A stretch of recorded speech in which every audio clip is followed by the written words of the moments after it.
Bismillahirrahmanirrahim. Assalamualaikum warahmatullahi wabarakatuh. Alhamdulillah rabbil alamin. Wassalatu wassalamu ala ashrafil anbiya'i wal mursalin wa ala alihi washabbihi ajma'in. Faqala Allah ta'ala fil Qur'anil Karim, na'udzu billahi minasy syaithanir rajim. Bismillahirrahmanirrahim. Ya ayyuhallazina amanu kutiba alaikumus syamu kama kutiba alal ladzina min qablikum la'allakum tattaqun. Shadaqallahul azim. Yang sama-sama kita muliakan Ketua Pengurus Masjid Al-Fida Muhammadiyah Kota Pekanbaru beserta segenap pengurus, bapak-bapak, ibu-ibu, hadirin wal hadirat yang insya Allah dicintai Allah. Bersyukur kita kepada Allah pada malam ini, di Ramadan ini, kita masih dipertemukan oleh Allah. Allah kabulkan doa kita sehingga Ramadan dapat kita berjumpa, dapat kita menikmati indahnya, lezatnya ibadah-ibadah di bulan Ramadan. Dan tentu kita berharap Ramadan yang akan datang, Allah masih mengizinkan kita untuk bertemu dengan Ramadan. Berselawat kepada Nabi Muhammad sallallahu alaihi wasallam. Allahumma shalli ala Muhammad wa ala ali Muhammad. Kaum muslimin sedang jamaah salat tarawih yang insya Allah dicintai Allah. Sebagaimana yang ditetapkan, judul kita pada malam ini adalah puasa dan kepemimpinan yang amanah. Bapak Ibu yang saya muliakan, kalau kita berbicara tentang kepemimpinan yang amanah, banyak sosok yang dapat kita teladani, banyak tokoh yang dapat kita contoh. Nabi Muhammad SAW merupakan contoh teladan kepemimpinan yang utama dan pertama. Begitu juga dengan para sahabat-sahabat beliau, merupakan contoh kepemimpinan yang dapat kita ikuti dan kita contoh. Sampai nanti kita masuk ke tokoh-tokoh ulama yang ada di Nusantara, banyak sekali para ulama kita yang telah mencontohkan bagaimana menjadi pemimpin yang amanah. Satu dari sekian banyak ulama itu adalah Haji Abdul Malik Karim Amrullah yang kita kenal dengan sebutan Buya Hamka. Bapak Ibu yang saya muliakan, Buya Hamka, beliau seorang pemimpin, beliau seorang filsuf, beliau seorang sastrawan, beliau seorang wartawan, beliau juga seorang penulis. Lengkap sudah pada sosok Buya Hamka yang hendaknya kita senantiasa membuka-buka kembali karya-karya yang beliau tulis, membuka-buka kembali catatan-catatan yang beliau tulis untuk dapat kita napak tilas, untuk kita teladani sebagai generasi hari ini. Bapak Ibu yang saya muliakan, Buya Hamka ketika beliau menjadi Ketua Majelis Ulama Indonesia, beliau mengeluarkan fatwa yang paling fenomenal, di mana beliau mengeluarkan fatwa mengharamkan memperayakan Natal bersama kaum Kristiani. Haram hukumnya, kata Buya Hamka melalui fatwanya sebagai Ketua MUI.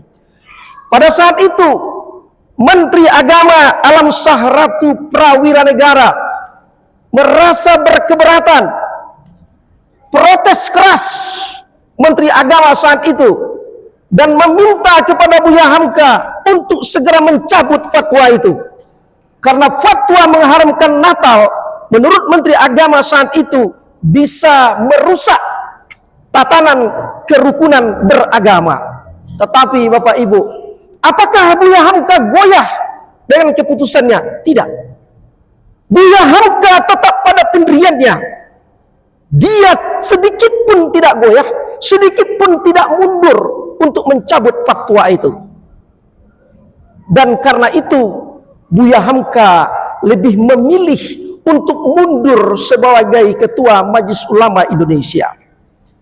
Bapak Ibu yang saya muliakan, keteguhan, kekokohan pendirian Buya Hamka tidak hanya beliau tampilkan ketika beliau jadi pemimpin, tetapi bisa kita telusuri dalam karya-karya sastra beliau. Satu di antaranya novel Tenggelamnya Kapal Van der Wijk. Kalau Bapak Ibu membaca novel itu atau melihat filmnya, ada salah satu dialog di mana tokoh yang bernama Hayati meminta Zainuddin untuk menerimanya kembali. Tapi apa kata Zainuddin? Pantang pisang berbuah 2 kali, pantang pemuda mendapatkan sisa. Teguh, kokoh, teguh dalam pendirian Buya Hamka, dan teguh juga ketika dia menulis karya-karya sastranya.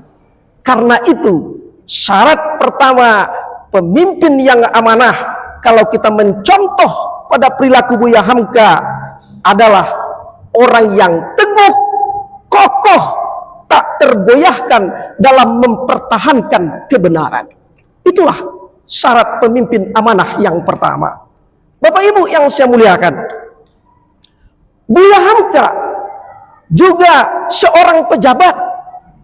Buya Hamka pernah menjadi pejabat di Departemen Agama. Buya Hamka pernah mendapat fasilitas negara.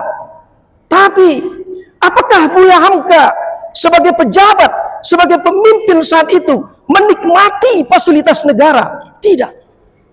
Buya Hamka bahkan ketika berangkat ke kantor, ketika pulang dari kantor, beliau lebih sering menggunakan bis angkutan umum daripada memanfaatkan fasilitas yang disediakan oleh negara. Kehidupan Buya Hamka tetap seperti apa adanya. Berbaju koko, berkopiah khasnya Buya Hamka, bersorban yang diselempangkan di bahunya khas Buya Hamka, kemudian mengunjungi jemaah-jemaahnya, berceramah dengan lemah dan lembut sekalipun beliau pejabat. Beliau tetap hidup dalam kesederhanaan. Oleh karena itu, syarat pemimpin yang amanah yang kedua adalah mampu hidup dalam kesederhanaan. Bagaimana mungkin pemimpin itu dapat hidup amanah, menjalankan apa yang ia pimpin, kalau dia hidup berfoya-foya? Bagaimana mungkin pemimpin mampu untuk amanah kalau dia mengumpul-ngumpulkan harta untuk dirinya, keluarganya, dan golongannya? Nggak mungkin. Tapi Buya Hamka mencontohkan, sekalipun beliau seorang pejabat, tetap sederhana, tetap tidak berpoya-poya. Itulah keteladanan Buya Hamka sebagai orang, sebagai sosok yang patut kita contoh sebagai pemimpin yang amanah. Bapak Ibu yang saya muliakan, Buya Hamka sebagai seorang sosok ayah juga memiliki anak dan keluarga. Apa yang dilakukan oleh Buya Hamka? Sesibuk apapun beliau dalam pekerjaannya, dalam menghasilkan tulisan-tulisan karya sastranya, beliau tidak pernah melupakan tanggung jawab kepada anaknya. Beliau senantiasa mendisiplinkan anaknya untuk sholat tepat waktu secara berjamaah. Buya Hamka juga mencontohkan, kalau ada acara-acara, dia datang tepat waktu, menyesuaikan apa yang ia ucapkan dengan apa yang ia lakukan. Karena itu, syarat pemimpin amanah yang ketiga adalah orang yang mampu disiplin dan mampu menyesuaikan antara ucapan dengan perbuatan. Kalau tidak mampu menyesuaikan ucapan dengan perbuatan, jangan pernah mimpi, Bu, pemimpin itu menjadi amanah. Lain ucapan di layar televisi, lain ucapan ketika diwawancari wartawan, lain yang dilakukan. Jangan pernah berharap pemimpin itu sebagai seorang yang amanah. Namun Buya Hamka memperlihatkan disiplin, tepat waktu, menyesuaikan apa yang ia ucapkan dengan apa yang beliau lakukan. Bapak Ibu yang saya muliakan, Buya Hamka pada tahun 1964 sampai 1966,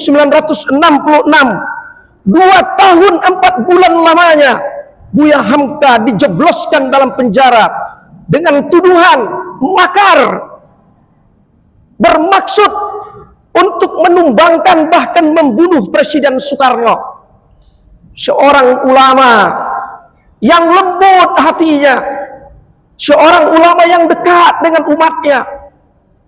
Usahakan membunuh Buya Hamka itu, membunuh semut pun Buya Hamka itu tidak berani. Tetapi tuduhan keji dialamatkan kepada Buya Hamka. Beliau dituduh makar, dituduh ingin membunuh Presiden Soekarno, dan pada akhirnya Buya Hamka dipenjara 2 tahun 4 bulan. Apakah Buya Hamka bersedih? Tidak. Buya Hamka tetap kokoh, tetap teguh dengan pendiriannya. Selama dalam penjara, Buya Hamka menyelesaikan tafsir Al-Azhar. Namun Bapak Ibu, apa yang terjadi kemudian? Pada saat Presiden Soekarno sedang sakit yang keras, lalu berwasiat apabila beliau meninggal dunia, beliau ingin sholat jenazahnya diimami oleh Buya Hamka. Tidak lama kemudian Presiden Soekarno meninggal dunia. Datanglah utusan kepada Buya Hamka mengabarkan bahwa Presiden Soekarno telah meninggal dunia dan meminta kepada Buya Hamka untuk menjadi imam sholat jenazahnya. Saat utusan itu datang, Buya Hamka tidak bertanya apapun. Beliau lalu mengambil pakaiannya lengkap dengan kopiah dan sorbannya, berangkat menuju tempat Soekarno yang sudah meninggal dunia. Beliau yang mengimami sholat jenazah Presiden Soekarno. Dia lupakan bagaimana sakitnya fitnah keji yang dialamatkan kepadanya. Dia lupakan fitnah itu. Kenapa? Karena Buya Hamka memiliki kelapangan hati, memiliki keikhlasan hati. Buya Hamka sosok pemimpin yang pemaaf. Karena itu syarat pemimpin amanah yang keempat adalah seseorang yang mampu membuka ruang hatinya untuk memberikan kemaafan kepada siapapun yang bersalah kepadanya. Seorang pemimpin yang membuka ruang hatinya menerima permintaan maaf dari siapapun. Seorang pemimpin yang tidak memiliki rasa dendam kepada orang-orang yang pernah menfitnahnya. Buya Hamka memberikan contoh, memberikan teladan itu. Bapak Ibu, bulan puasa adalah bulan takwa. Bulan di mana kita berharap di penghujung bulan Ramadan nanti kita mendapatkan la'allakum tattaqun, menjadi orang-orang yang bertakwa. Orang-orang yang bertakwa itu seperti apa? Puasa mengajarkan kita untuk disiplin dengan waktu. Puasa mengajarkan kita untuk jujur. Puasa mengajarkan kita untuk amanah. Puasa mengajarkan kita untuk menjadi orang yang pemaaf. Sehingga takwa menghasilkan orang-orang yang tidak hanya menghebatkan ibadahnya secara pribadi, tetapi orang yang bertakwa adalah orang-orang yang paling paripurna. Dia mampu beribadah kepada Allah, tetapi menjadi orang yang terbaik terhadap sesama masyarakat. Itulah yang dicontohkan oleh Buya Hamka. Mari kita simak sama-sama apa yang dikatakan oleh Buya Hamka. Orang yang bertakwa adalah orang yang paling banyak manfaatnya untuk orang lain, bukan hidup sekedar hidup. Apa kata Buya Hamka? Kalau hidup hanya sekedar hidup, kera di rimba pun hidup. Kalau kerja hanya sekedar kerja, kerbau di sawah juga kerja.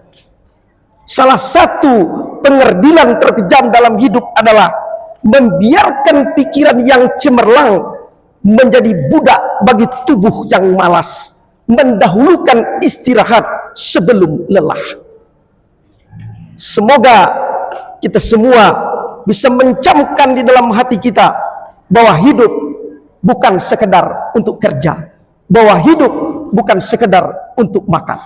Semoga Allah menurunkan pertolongannya kepada kita, dan ketika pertolongan telah Allah turunkan kepada kita, setiap hajat, setiap cita-cita akan terkabulkan. Fastabiqul khairat. Wassalamualaikum warahmatullahi wabarakatuh.